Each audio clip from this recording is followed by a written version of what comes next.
Oke, Assalamualaikum warahmatullahi wabarakatuh. Hello, ladies and gentlemen. The Honorable Lecturer Miss Rahmatia Evitasari STMN and all of my beloved friends. First of all, let us thanks to the Almighty Allah Subhanahu wa Ta'ala because of His blessing we are able to come here to join in this English meeting. Ladies and gentlemen, the presentation today about heat exchanger. And now, I will read one by one our agenda today. The first session is opening, the second session is introduction, the third session is presentation time from Mita Uli Rahmatillah, the fifth session is question and answer, and the last session is closing. Well, ladies and gentlemen, let's open our meeting by saying Basmalah together. Bismillahirrahmanirrahim. Okay, for the next agenda is presentation session. For the first turn will be given by the presenter. Please welcome Mita Uli Rahmatillah. Hi everyone, my name is Mita Uli Rahmatillah, and now I will presentation about heat exchanger. Next, definition of heat exchanger. Heat exchanger that aims to harness the heat of one fluid flow the heat another fluid without phase change. Thus, two functions occur simultaneously, namely heating the cold fluid and cooling the hot fluid. Cell and tube heat exchanger are the most widely used type of heat exchanger in industrial process. This device consists of a cell, tube, or large cylinder, in which there is a bundle of pipes with a relatively small diameter. Next, flow type in heat exchanger. Number one is current counter. Current counter current flow is a flow in opposite direction, where one fluid enters at one end of the heat exchanger, while the other fluid enters at the other end to, of the heat exchanger, each fluid flowing in the opposite direction. Number two is parallel flow. Parallel flow is a one-way flow. There both fluids enter at the same end of the heat exchanger and both fluids flow in the one direction to the other and to the other end of the heat exchanger. Number three is cross flow. Cross flow is when the fluids flowing along a surface move in a direction perpendicular to each other. Next, main components of shell and tube heat exchanger. Number one is tube. Tube is a separating fluid between the two types of fluids that flow in it and at the same time as a heat transfer flight. Number two is fluid seats. Serve as a place to connect the end of the tube so that it becomes one called the tube bundle. Number three is T-rods. Iron rod installed parallel to the tube and placed on on the outermost part of the baffle that serve as a buffer so that the distance between the baffles to one another remains. Number four is cell. Cell is the body of the heat exchanger where there is a bundle. For very high temperatures, sometimes the cell is split into and connected by an expansion point. And the last, baffle.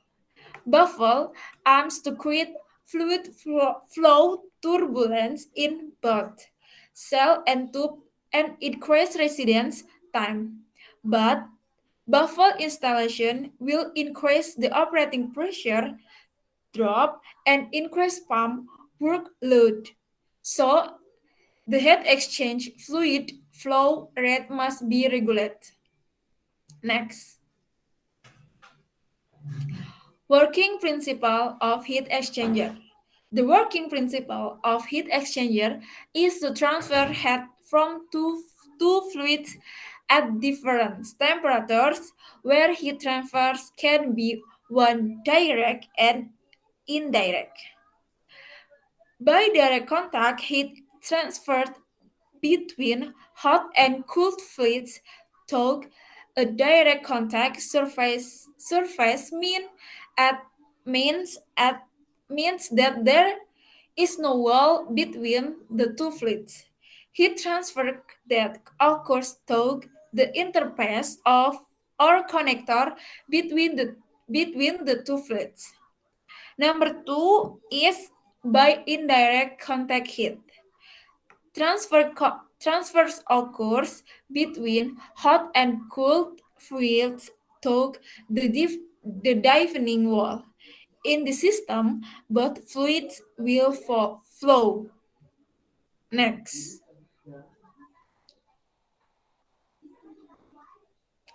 application of heat exchanger use.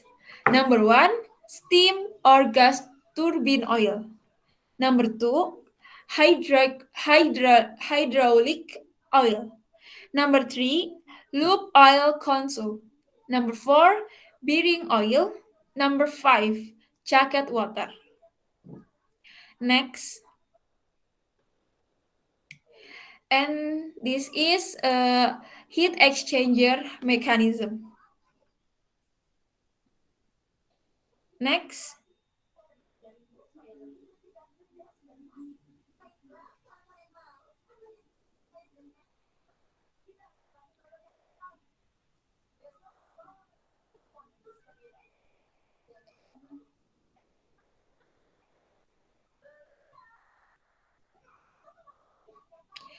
I think it's enough.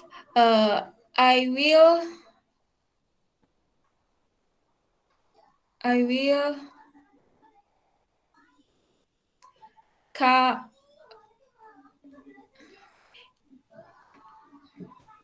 Okay, thank you for presenters.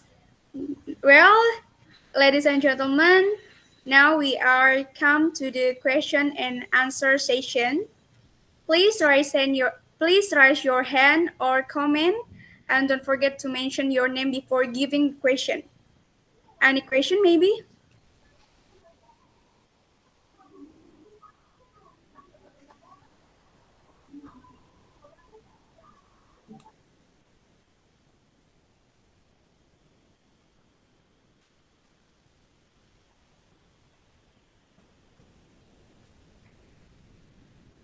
Any question?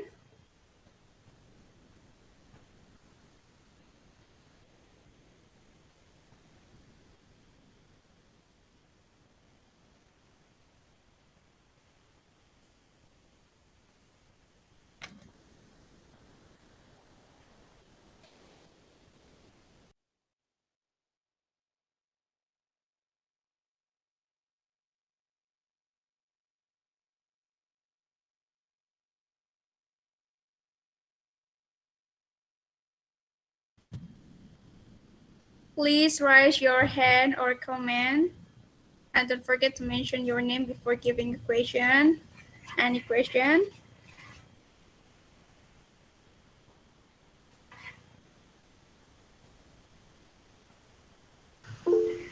Okay, Rifa Nugraha.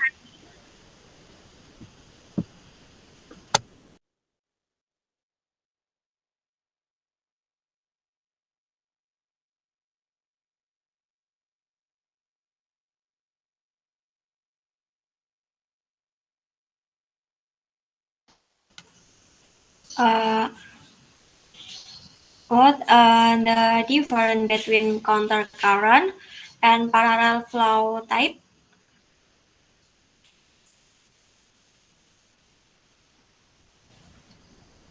Okay, please presenter answer the question. Okay, I will answer the question from Rifa. What is the difference between countercurrent and parallel flow type? Fourth type countercurrent flow provides provides better heat when compared to directional or flow parallel, while the number of paths or track also affect the effectiveness.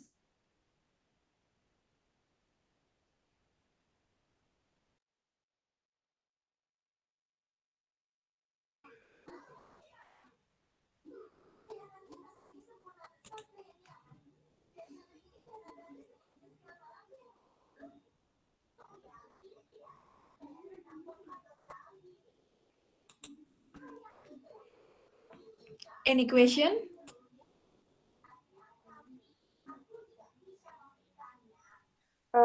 Permission to ask Mita. My name is Dita Rahmika Anjarwati. What media is used and heating and cooling in the heat exchanger? Thank you.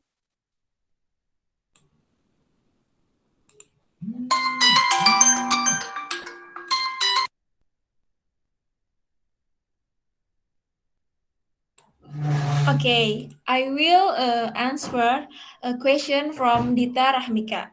What media is used as heating and cooling in the heat exchanger? Usually, the heating medium is used to steam overheat or superheated steam, and ordinary water as cooling water. Thank you. Okay, thank you, Mita. You're welcome.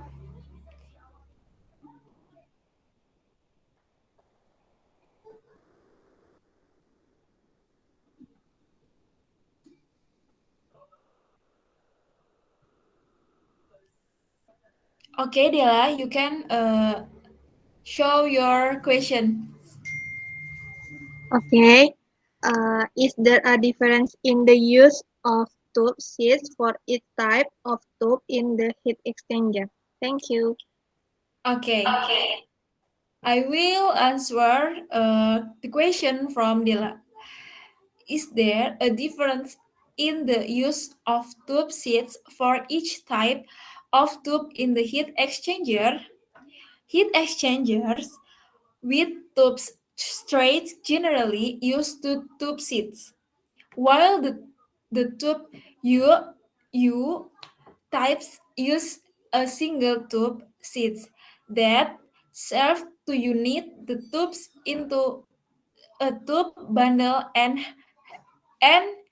has a separator between the tube side and the shell side. Uh, I think it's enough from the question and answer. I I will back. I think it's enough. Thank you for the attention, and I will.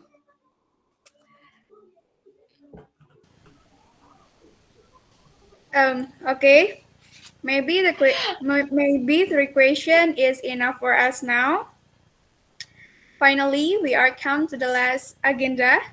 We would like to say thanks again for the presenters and all of the audience for active participation. Hopefully, the presentation will give benefit for us. Thank you for your attention. See you.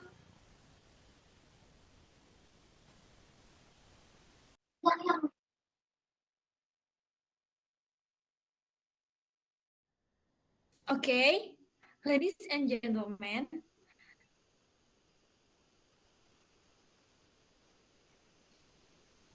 friends.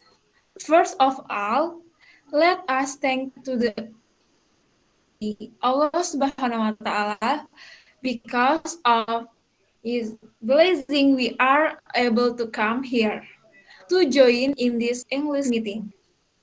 Ladies and gentlemen, the presentation today is about solvent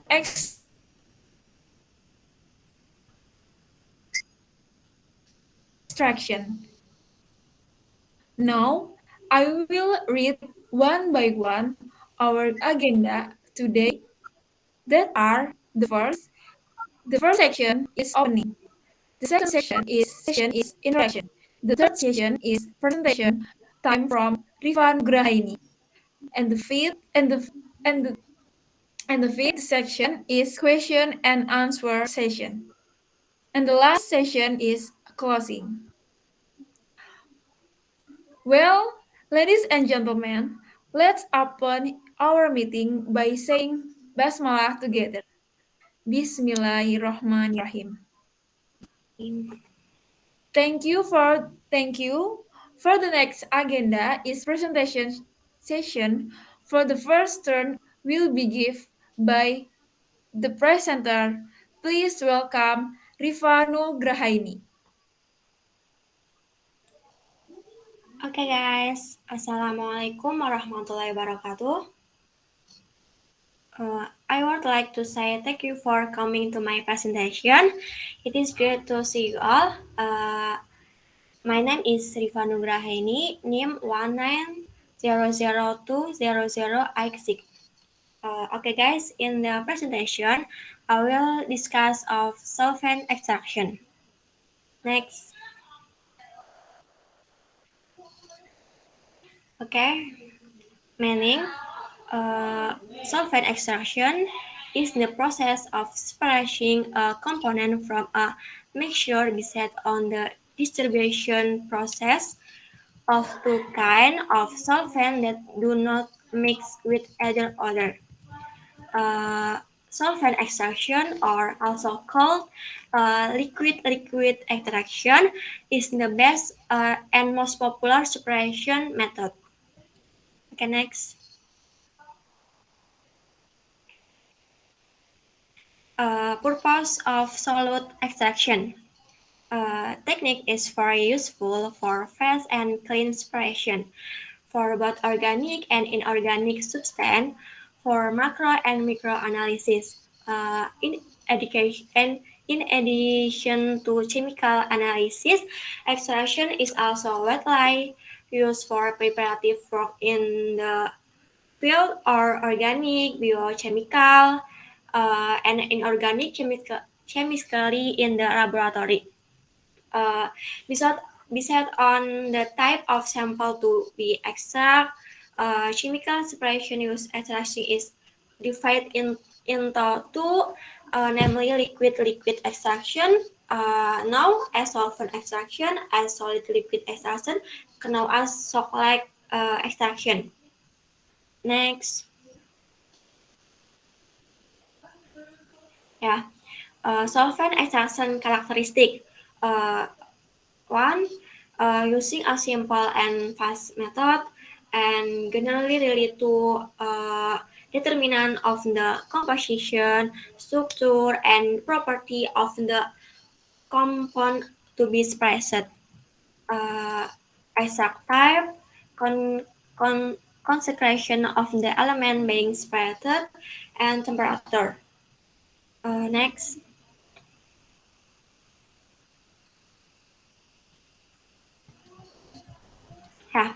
The principle of solvent extract.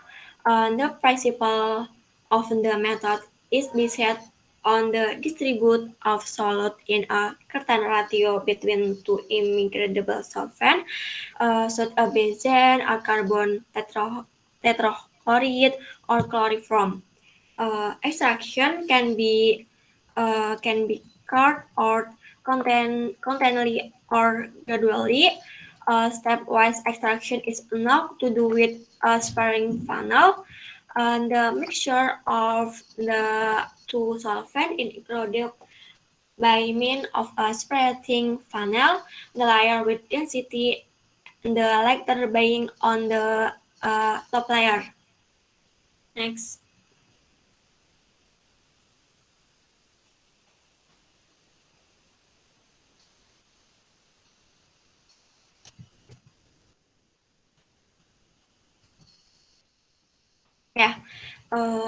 Extraction tools.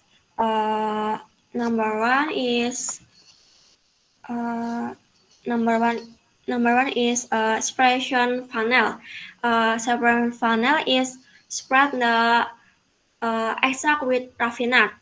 Number 2 is clam. 3 is stative, and 4 is Erlenmeyer. Erlenmeyer itu extract container. Yeah, next.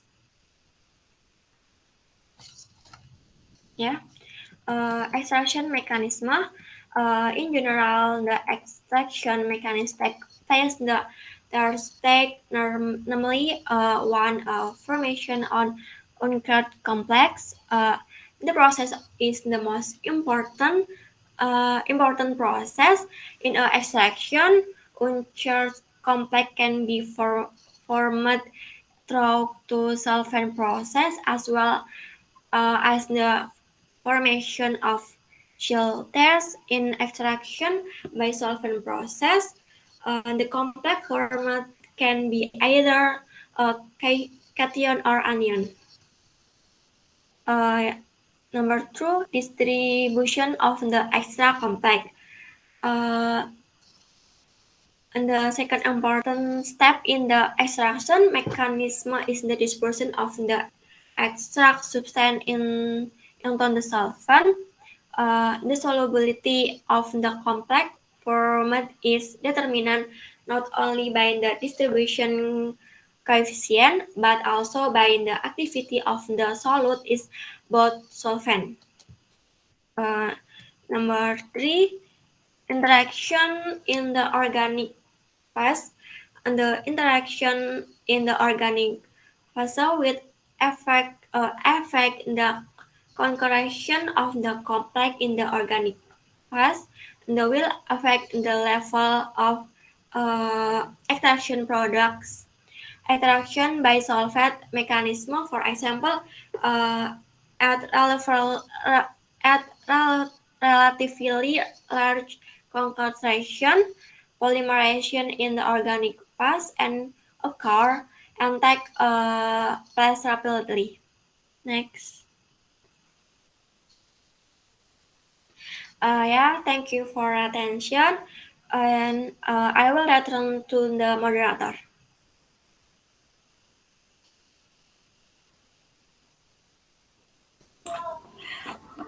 Okay, thank you for all of the presents.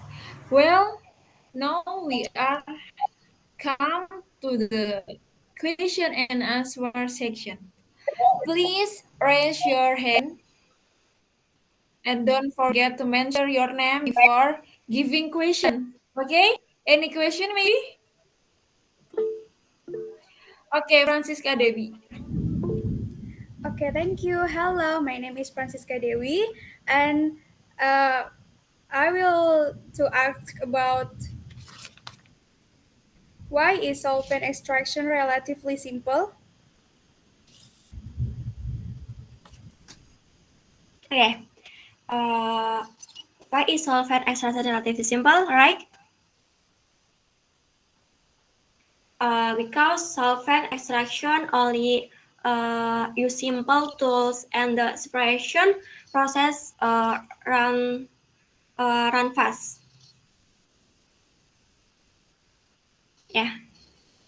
Okay, thank you for your answer. Yeah.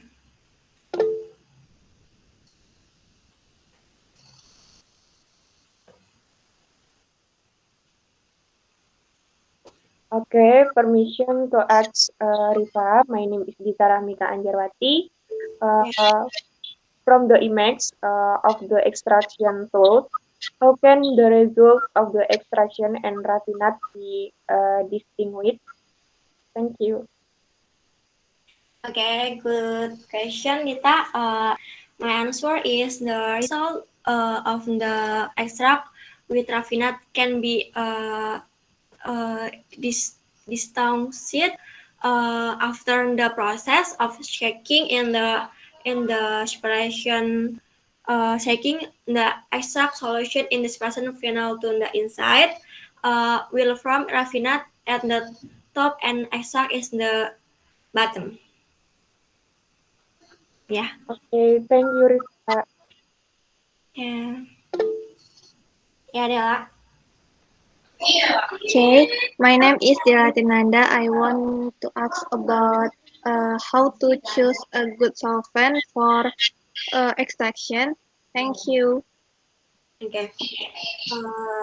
To select the appropriate type of the solvent, the following factor must be considered: low solubility, insolubility in water, uh, low viscosity, not forming emulsion, easily relishing dissolved group, and non-flammable, and last, not toxic. Yeah. Okay, thank you, Rifa. Yeah. Okay, guys, thank you for your attention. I will return to the moderator. Thank you. Okay, maybe the question is enough for us now. Finally, we are come to the last agenda. We would like to say thanks again for the prism and all of the audience for the active participation. Thank you. Thank you and dadah.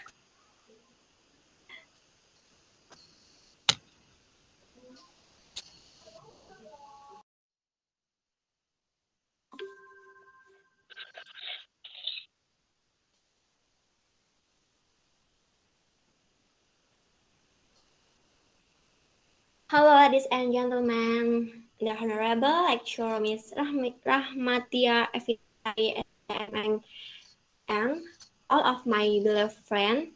First of all, let use thanks to the Almighty Allah Subhanahu wa Taala. Because of this blessing, we are able to come here to join in this English meeting. Ladies and gentlemen, the presentation today is about boiler.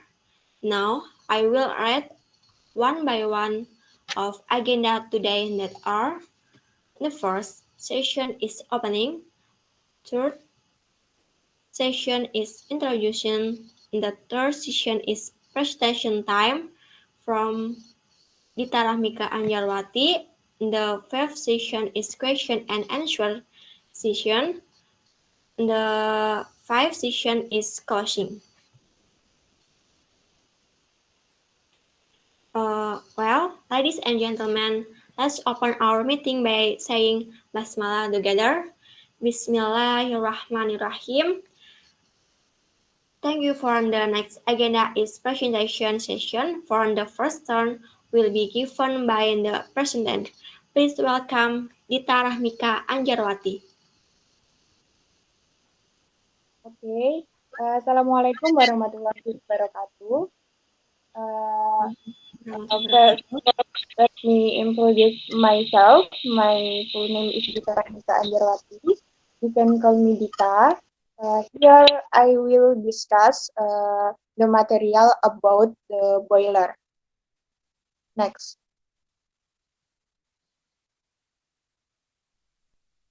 Table of contents. Number 1, introduction. Number 2, a boiler component. Number 3, a work principle. And number 4, application example. Next. Number 1, introduction. Next. Introduction. Definition of a boiler. A boiler is a closed vessel shape designed used to produce steam. Steam obtained from heating water in a vessel with fuel. Next.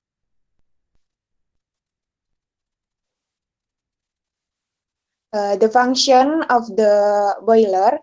First, the boiler drum serves as a hot water reservoirs and a place for steam to be formed.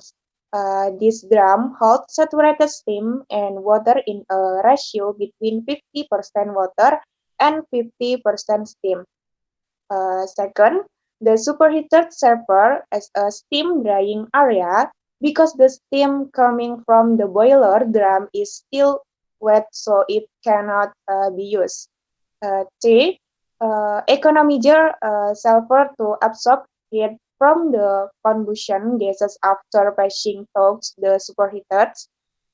This heating is done so that the temperature difference between the boiling water and the water in the boiler drum is not too high, so that there is no thermal stress in the main drum.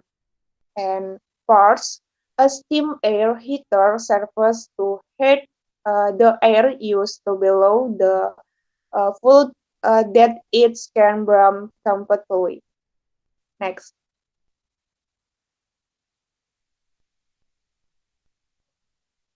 Number 2, boiler component. Boiler component and function. Number 1, make up water heater. Next, aerator. Feed water economizer. Next, steam drum. Next, a temperature turbine generator and condensate system. And make water heater. For initial heating, the hidden system use steam in order to eliminate the efficiency of the system, and the aerator to remove oxygen mechanically. The principle work by increase the temperature and agitation or spray tray, so that the gas can be released more easily. And 3, feed water economizer. Help breather in the form of the simple tube-tube exchanger, which is the final stage of the boiler feed water system. And steam boiler and mud drum removes impurities that are still present in the feed water with the help of chemical, especially scale inhibitor. It will settle in the mud drum. And number 5, boiler superheaters. Increase the temperature of the steam generated by the boiler because the steam from the drum boiler is cold wet steam or saturated steam with a temperature of 250 Celsius. While in the superheated steam, it is referenced to as dry steam or superheated steam with a temperature of 340 Celsius. Number 6, a temperature. A temperature to control the temperature of superheated steam, and condensate system to get good condensate water for feed water by liquefy the steam that has been used. Next. Number 3, work principle. Here is videos of the working principle of the boiler. Enjoy watching.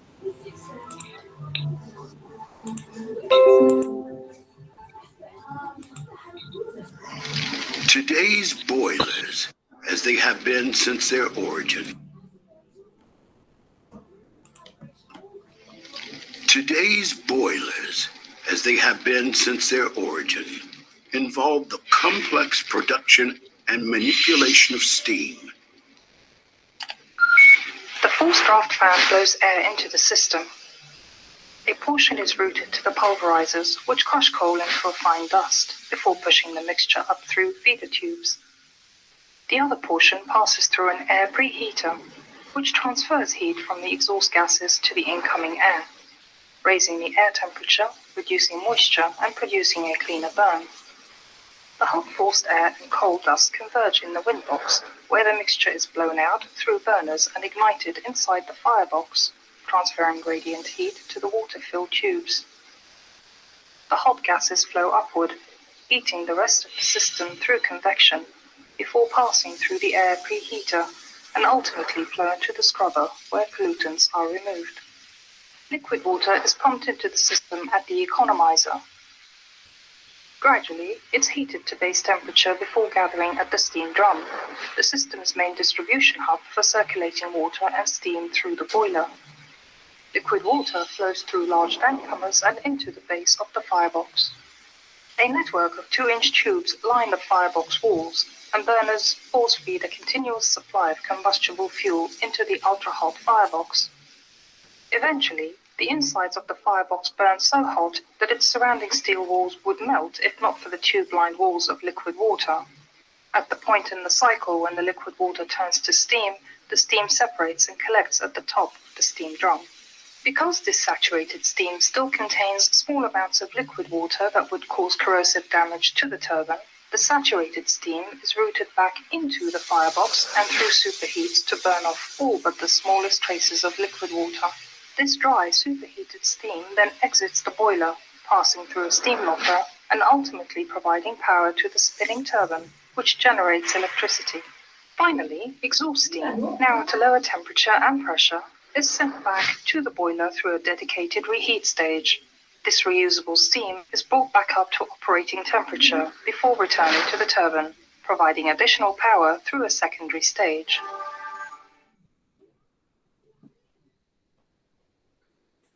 Okay, that was a short video about the working principle of the boiler. Simple put, the working principle of a boiler is to heat water until it resets its boiling point, so that the water turns into steam. The hot steam is used for various purposes, so heater, crude oil, so it doesn't freezer for the production process of palm oil, which talks three types of heat transfer in radiation, conduction, and convection. Next.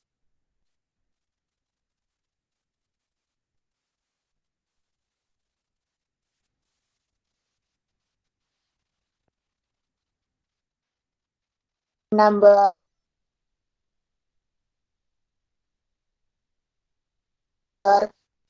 4, application example. Next. Example of boiler application in the chemical, in industry of the palm oil. Boiler used as a source of power and a source of steam that will be used to process palm oil. In industry sugar, boilers are used to provide steam which is used for process in the manufacture of sugar. For example, milling, heating juice, evaporation of heating juice, and screening. The same power plant, the boiler, function to convert with water into superheated steam, which will be used to turn a turbine. Next. Okay, thank you. I return to the moderator. Yeah, thank you for all of the presenter.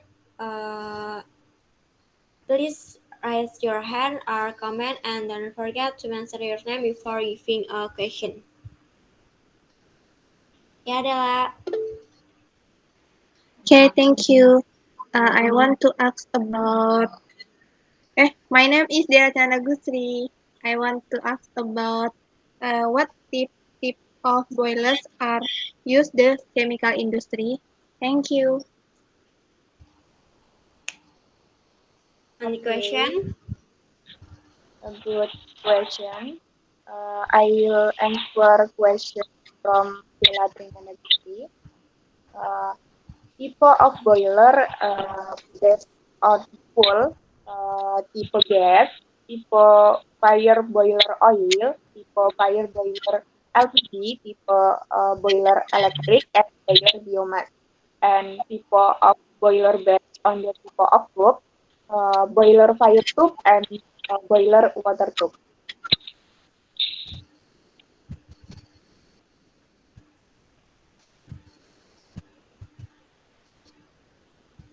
Any question?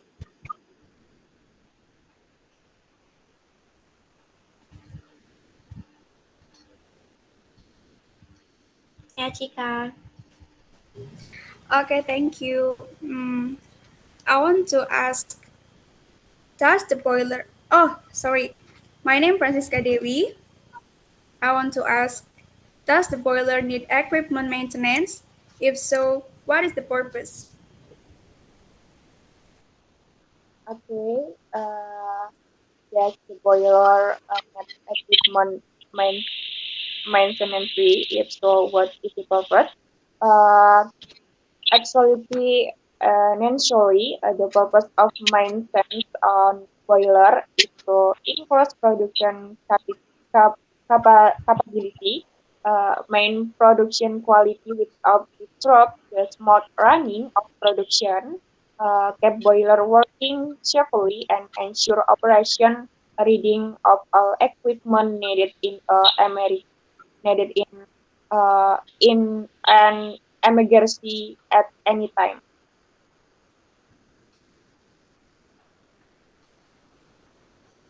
Okay, thank you for your answer. You are welcome.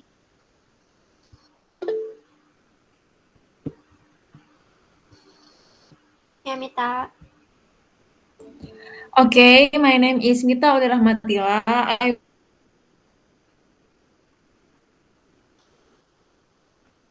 want to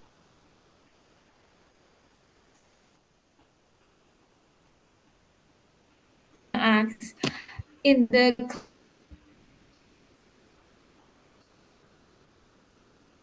classification of the steam boiler and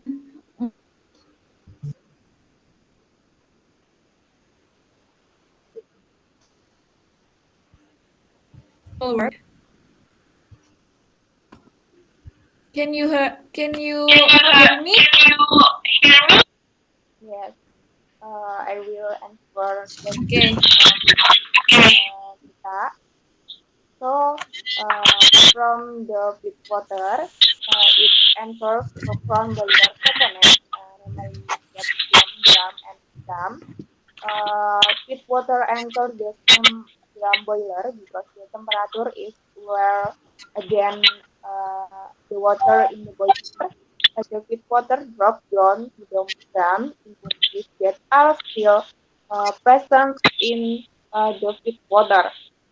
With the help of chemicals such as inhibitor setters in the mudram, the setters will must be removed. Then, then the water in the boiler will get fire seat heaters, and hotter water will rise to the top and become steam, which is then relation to the next boiler component. Okay, thank you, Dita. You are welcome. Okay, thank you for your attention. I return to the moderator.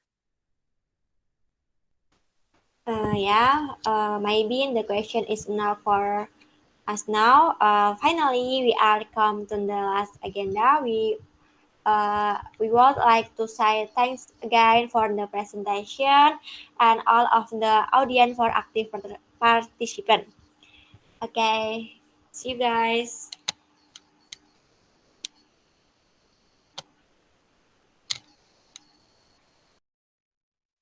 Halo, Assalamualaikum warahmatullahi wabarakatuh. Introduce myself. My name is Tika Rahmika Anjarwati, who will be the moderator on this occasion.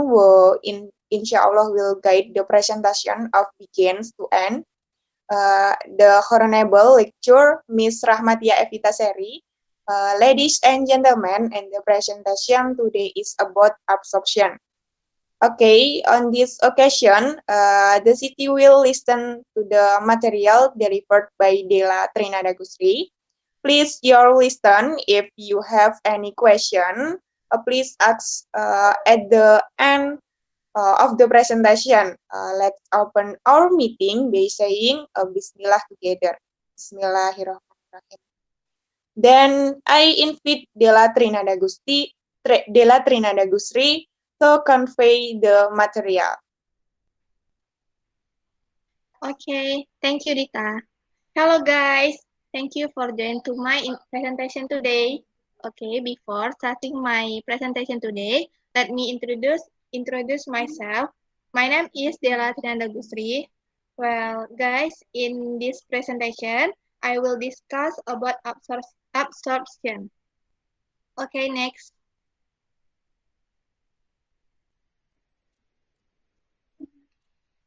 Definition absorption. Absorption is the process of separating the material from a gas mixture by means of fastening the material to the surface of the liquid absorbent, followed by dissolution, where the absorbent is a liquid that can dissolve the material to be absorbed on its surface, both physical and chemical. Absorbent is often also referred to as washing liquid. Okay, next.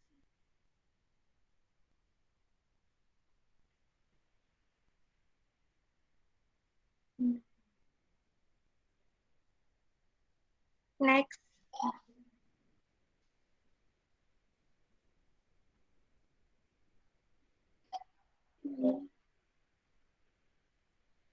Types of absorption. Is number one, physical absorption. Component that is physical absorption is component that is absorbed in this absorption has a higher solubility than the other gas components with the absorbent solvent without involving a chemical reaction. Absorption occurs due to physical interaction, gas diffusion into water on liquid phase, gas dissolution form. Number two is chemical absorption. Chemical absorption is involves a chemical reaction when the absorbent and absorbent interact. The reaction that occurs can accelerate the rate of absorption, as well as increase the capacity of the solvent to dissolve the dissolved component. Next.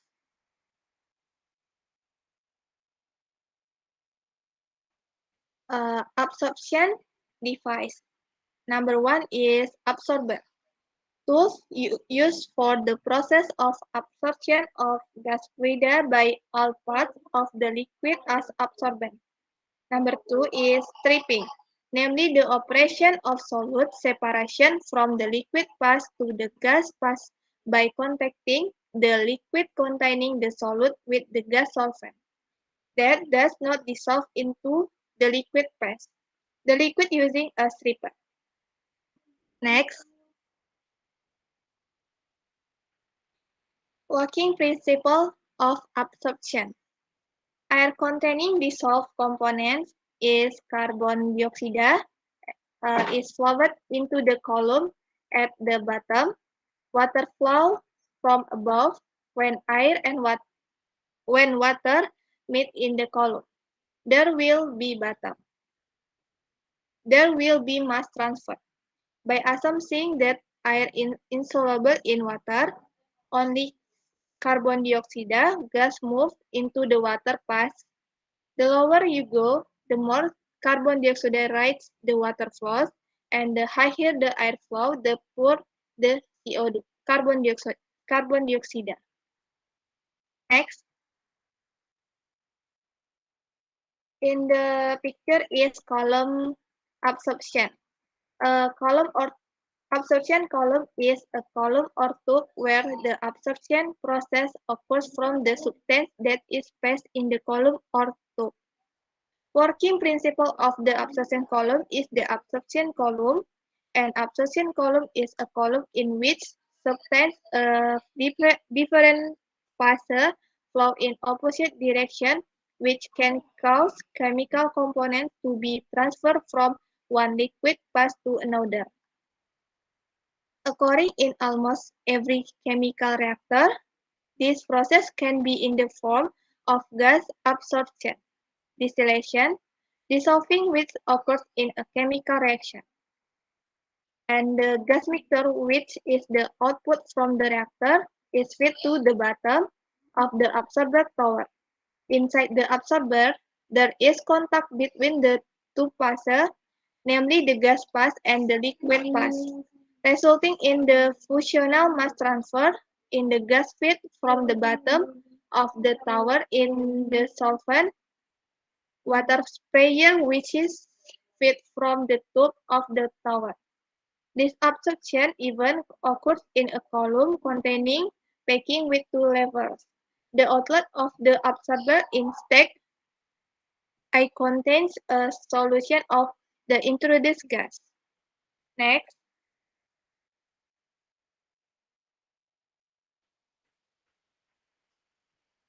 Factors that affect absorption is number one is water flow rate. The bigger it is, the better the absorption. Composition in water flow.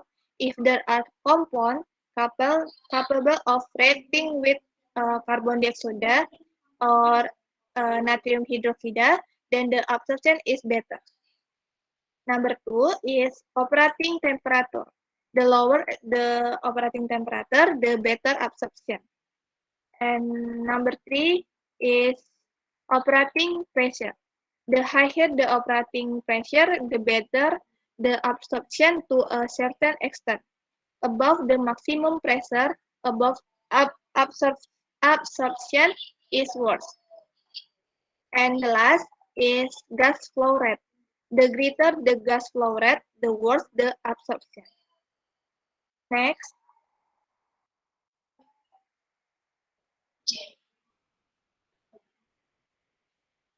Okay. Function absorption in industry is to increase the use value of a substance by changing phase. The application absorption in the industry, number one is formalin manufacturing process. Number two, cane sugar bleaching. Number three, nitric acid manufacturing process. Number four is water purification, and the last, urea manufacturing process. Next.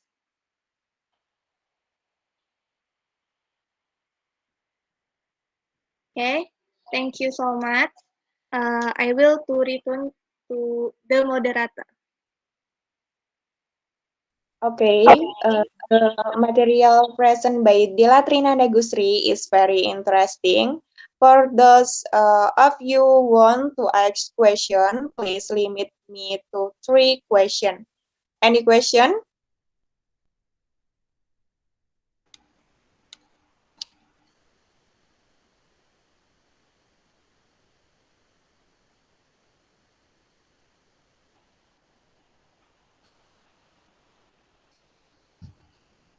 Any question, guys? Okay, Rifa.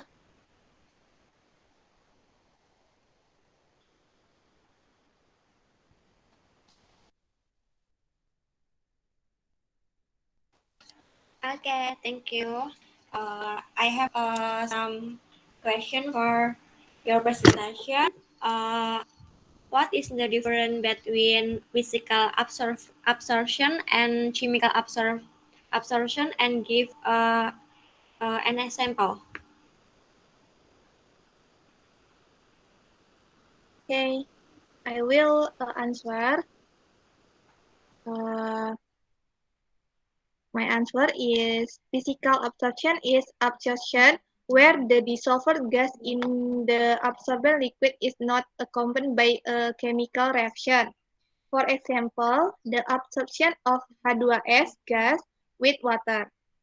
While chemical absorption is absorption where the dissolved gas in the absorbent solution is accompanied by a chemical reaction. For example, chemical absorption with MEA solution.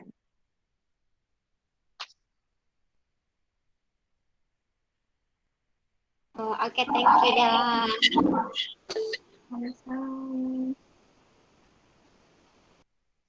Okay, Mita.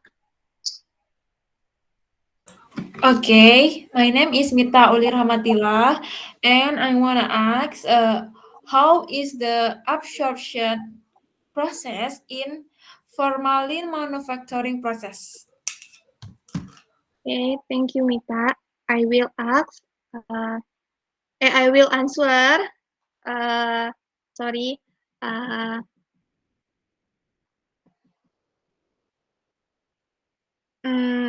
My answer is in the formalin manufacturing process, where the liquid phase formaldehyde comes from the gas phase formaldehyde, which is produced through the absorption process. Process technology for the manufacture of formaldehyde as the input gas is inserted into the reactor.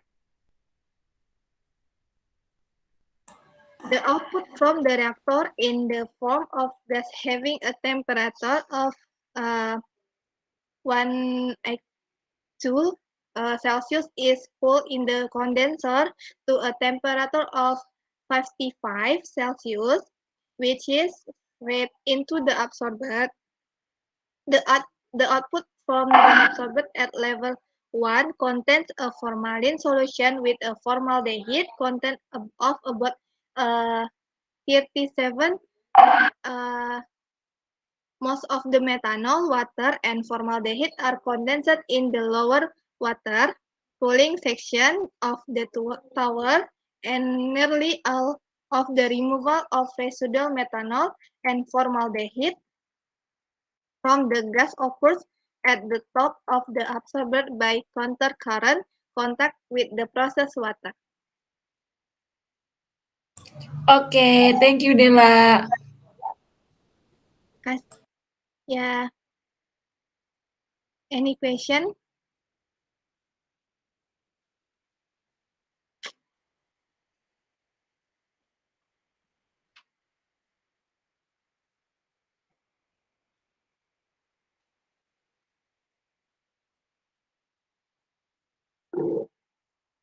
Okay, Francisca Dewi.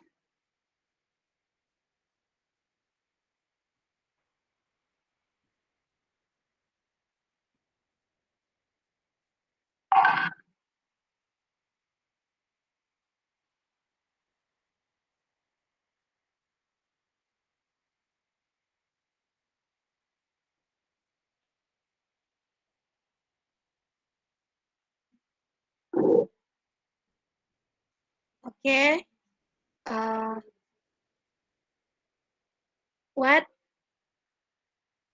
What is the structure that composes the absorbent? Okay, I will answer the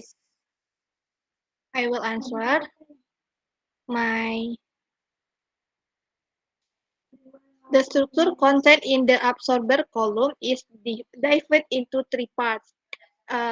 Number one, the upper part, namely the sprite to change the input gas into the liquid phase. Number two, the middle part is the pocket tower to expand the touch surface so that it's easy to absorb. And the last, the lower part, namely the gas input as a place for gas to enter the reactor. Okay.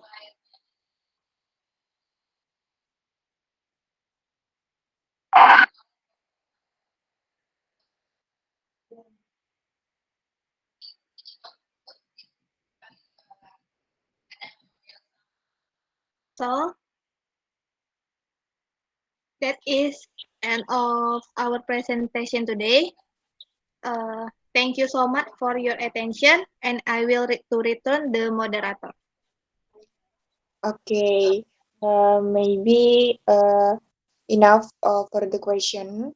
Thank you, Dela Trinanda Gusri for submitting the material, and thank you also to Friend who have been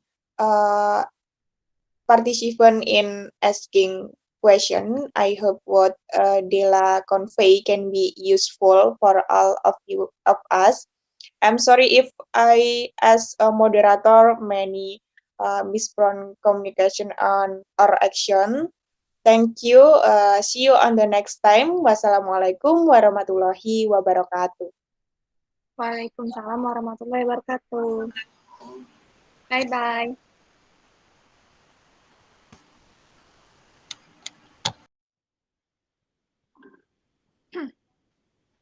Assalamualaikum warahmatullahi wabarakatuh. Hello, ladies and gentlemen. The Honorable Lecturer Miss Rahmatia Evitasari, STM, and all of my beloved friends. First of all, let us thanks to the Allah Subhanahu wa Taala because of this blessing we are able to come here to join in this English meeting. Okay, guys, the presentation today is about centrifugal pump.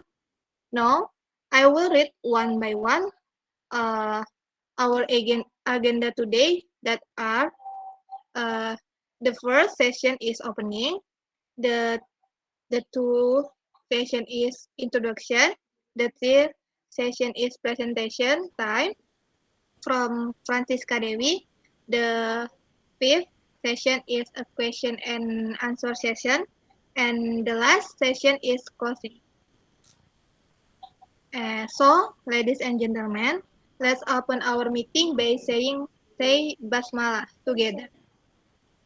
Bismillahirrahmanirrahim. Thank you. For the next agenda is presentation session. For the first tune will be given by the presenter. Please welcome Francisca Dewi. Okay, thank you. I would like to say thank you for coming in my presentation. In this opportunity, I would like to present about centrifugal pumps. Okay, next.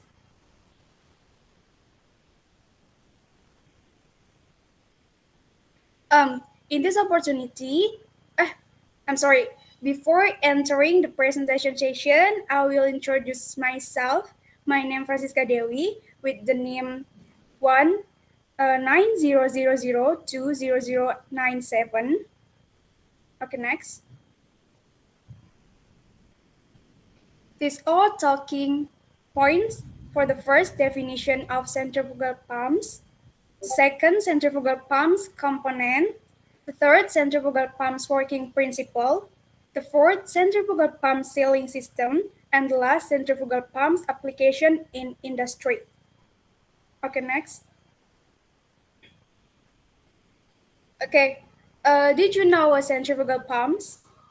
Centrifugal pumps are the main choice of engineers in pump application. This is because centrifugal pumps are very simple and versatile. Centrifugal pump was introduced by Denis Papin in 1890 in Europe and developed in the United States in the early 18,000s. At first, these pumps were known as Archimedean furnace. The level of popularity of centrifugal pumps began with the development of high-speed electric motors, steam turbines, and internal combustion engines.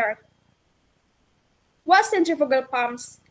Centrifugal pumps are pumps that have the main element in the form of a driving motor with an impeller blade that rotates at high speed. Centrifugal pumps are commonly used to move various kinds of fluids, ranging from water, acids, to slurries or liquid mixture with solid catalyst.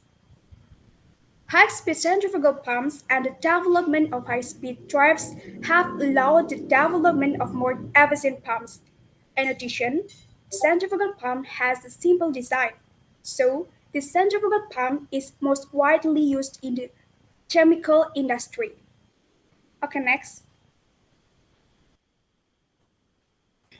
Centrifugal components. Following is a picture of a centrifugal pump that we can see on the slide. Point A, stuffing box. Stuffing box serves to prevent leakage in the area where the pump tap penetrates the casing. Point B is a packing. Packing is used to prevent and reduce fluid leakage from the pump casing through the shaft. Point C, shaft. Shaft serves to transmit the torsional moment of the drive during operation and the seat of the impeller and other rotating parts. Point D, shaft sleeve. Shaft sleeve serves to protect the shaft from erosion, corrosion, and wear on the stuffing pads. Point E, fan. The blade of the impeller as a place for the passage of liquid to the impeller. Point F is a casing. The casing is the outermost part of the pump which functions as a protective element for rotating element. The seat of the diffuser, inlet and outlet, nozzles and place to provide the direction of impeller flow. Point G, eye of impeller. The side entrance is in the direction of impeller section. Point H, impeller.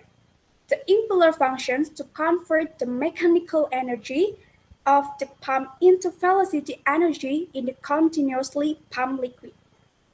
Point E, wearing ring. Wearing a ring serves to minimize the leakage of liquid that passes through the front of the impeller and the back of the impeller by reducing the gap between the casing and the impeller. Point J, bearing. Bearing serves to support and hold the load from the shaft so the of radial or axial loads.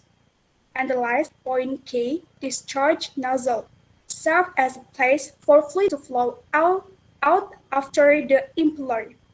Okay, next.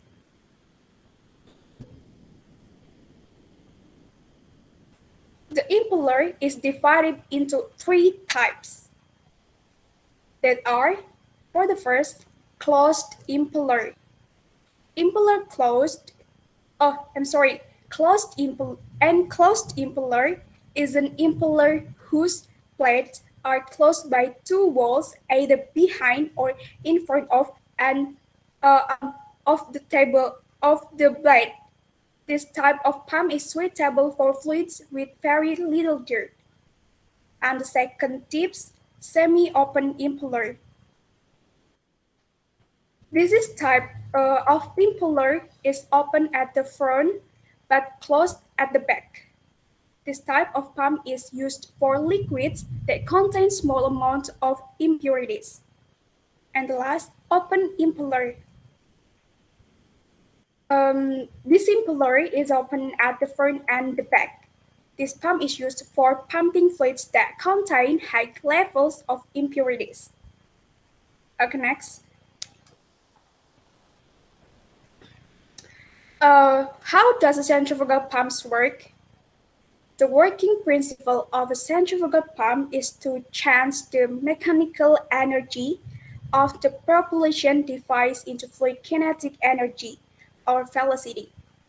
Then the fluid is directed to the exhaust channel using pressure by using rotating impeller in the casing. That the casing is connected to a suction line and the discharge line to keep the casing filled with the liquid. So the suction line must be equipped with a foot valve.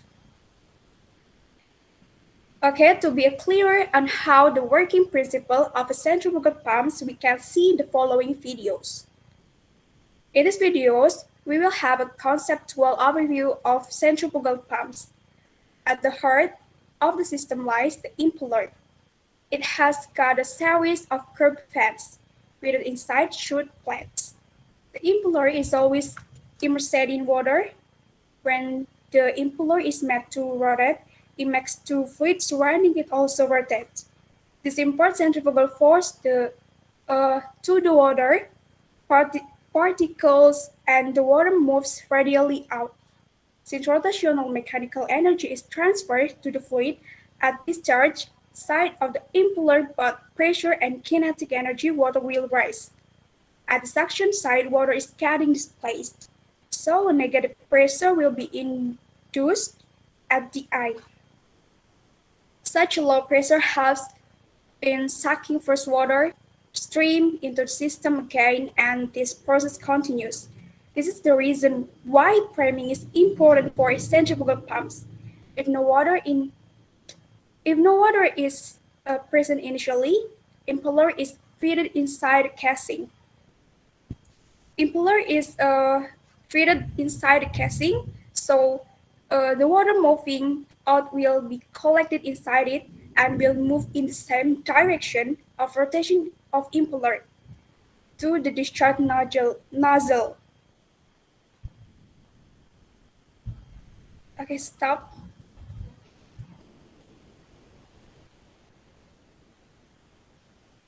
Next.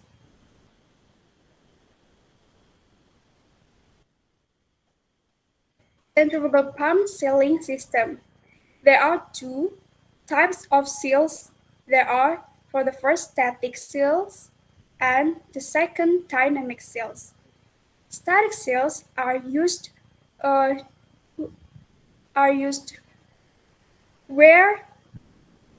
no movement occurs at the meeting between the surfaces to be insulated, and dynamic seals are used where there are surfaces that move relative to each other. For example, use it on rotating shaft and transmit power through walls. Okay, next. Centrifugal pumps application in industry. An everyday life provides many great benefits for humans, especially in the industrial sector. In general, centrifugal pumps are used for the purpose of moving fluid from one place to another. The following are some other examples of the use of centrifugal pumps, including shipping industry and petroleum industry. Okay, next. Okay, thank you. I will turn to the moderator. Thank you for Francisca Devi of the presentation. Well, ladies and gentlemen, now we are come to the question and answer session. Please raise your hand or comment and don't forget to mention your name before giving question. Any question, guys? Okay, Mita. Okay, my name is Mita Aurela Matila, and I want to ask, what types of seals are commonly used in centrifugal pumps? Thank you.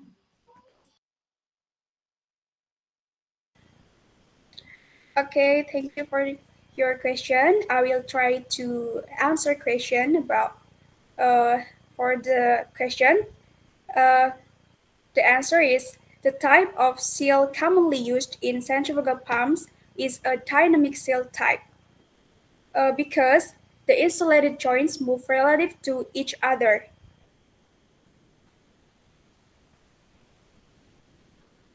Yeah, Okay, thank you, Francisca. you're welcome.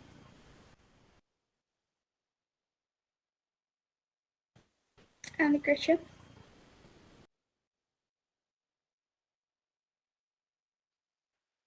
Okay, Rifa. Okay, hello, my name Rifa. I wanna ask, what are the advantages and disadvantages of a centrifugal pump?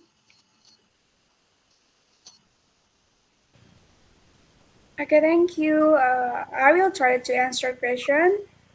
The answer is for the advantage for a centrifugal pump, there are the flow of liquid is not intermittent. It takes up less space. There are not many moving parts, so the maintenance costs are cheaper. The number of revolutions is high, so that it provides the possibility for direct drive by an electromotor. The road is quiet, so the foundation can be made light. And as for the disadvantage of centrifugal pumps, there are lower yield, especially at small volumes, and large thirst. They are not suitable for viscous liquids, and the last, especially at small volumes. Okay, thank you. Okay, guys, next question. Correct. Okay, my name is Dita Rahmika Anjarwati. Commission to ask Chika, how is the maintenance carried out on the centrifugal pump? Thank you. Okay, I will try to answer the question. The answer is the treatment is carried out for a centrifugal pump. There are four. For the first, inspection of clean lines, and the amount of lubricating oil in the bearings, and replacement of lubricating oil in the bearing housing is carried out every 3 months. And the second, check for leaks from packing box. The third, if the pump stops due to a power outage during operation, then the main switch must be opened at the same time. And last, or the fourth, if the pump will not be operated for a long period of time, the liquid in the pump must be drained and the pump drained. Okay, thank you. You're welcome. Okay, thank you for listening. May all those we have shares be beneficial for all of us. It return it to moderator. Okay, finally, we are come to the last agenda. We would like to say thanks again for the presentation for Francisca Dewi and all of the audience for the active participation. And thank you guys, and see you next presentation. Bye.